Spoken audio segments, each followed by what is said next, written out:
Shelby cars have always been a part of the Muscle Car and Corvette Nationals, and this year they displayed and unveiled some awesome examples like this freshly restored 1969 GT500. All right, everybody, put your hands together. Very cool car.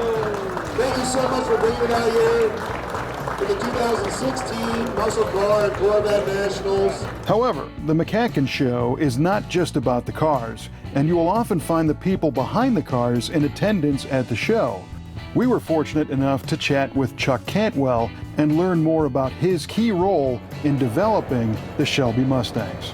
People think that, Shelby's the big name on these cars, but there are a lot of other names that are critically important in the development of these cars. Mr. Chuck Cantwell is with us. Tell us a little bit about your involvement with all of this.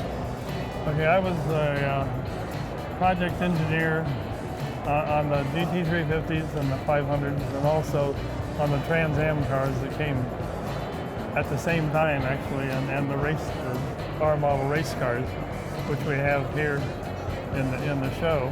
And my responsibility was to make sure everything came together. All the parts were identified that we needed and purchased to the purchasing people. And we had sources, and we had enough of the parts to build the cars as the production demand dictated. And I worked with the production people in order to help them decide what the best way was to produce the cars, to add pieces and take off pieces that we had to do. So when it comes to project engineering, you were dealing with OE Ford level stuff, you're dealing with aftermarket suppliers, you're dealing with race part people, so you're pulling from all different directions. We're pulling from everywhere, and we had, besides those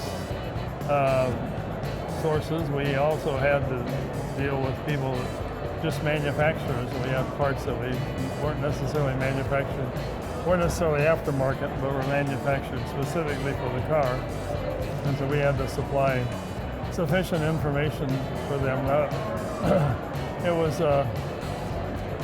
We took a lot of shortcuts in some of the stuff and what you would normally do. We didn't have as many drawings as you might have, but we had enough drawings to send it out and get the parts made. And we worked with the suppliers very closely so that if we had problems, we could nip them in the bud. So the 65 cars, the regular GT350 cars, in my opinion, were far more of a specialty car than the 66. It seems like the 66 cars became more production line friendly as far as the design and some of the choices made. Well, they did, and we made some changes halfway through the year that helped that out a little bit, cut costs on the assembly line and everything. But the 65 cars were they were really a performance car. 66s were still a performance car, but we wanted to add some features that differentiated the cars from the standard Ford Mustang. Mm-hmm. And we did that with the quarter windows and so forth.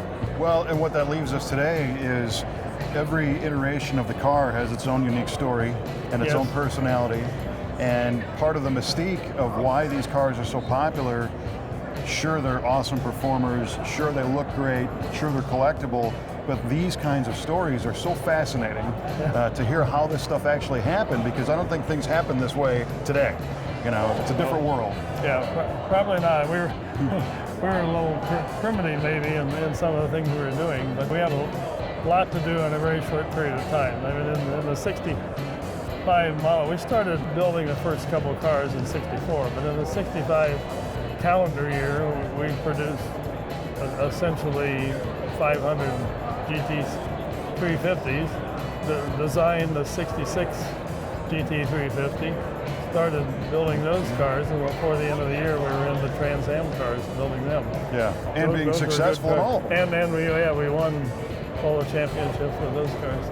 Yeah. Well, where can somebody find out more of these stories? I'm under the impression there's a new book. Well, yes, Greg Colossi, who's a notable Shelby historian, and myself are writing a book essentially on my time there at Shelby and the things we were involved in, and the history of how the cars developed and changed over the period of time that we were covering. That's about 4 years. So it should be an interesting book, I think. It has a lot of stories and a lot of detail about how things were done. It should be interesting, we hope.